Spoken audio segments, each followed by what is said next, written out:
সেই গৌরাঙ্গ মহাপ্রভু ভগবান, তিনিও ছিল মানুষ। কি বাবা, মানুষ ছিল তো? তাহলে এইবার দেখুন ভগবান তত্ত্বটা কি।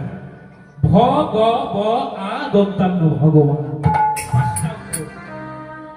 ভ দিয়ে ভূমি, গ দিয়ে গগন অর্থাৎ আকাশ,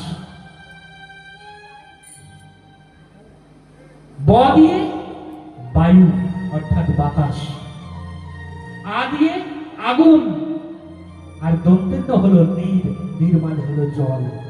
তাহলে আমরা কি কি পেলাম ভগবান থেকে? ভূমি অর্থাৎ মাটি,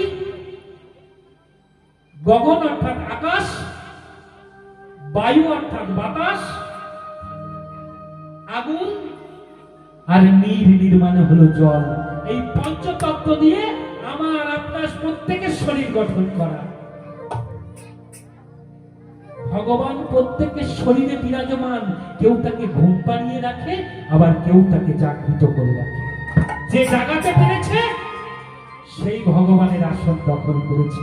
নিতাই গৌর হরি বল, হরি বল, হরি বল।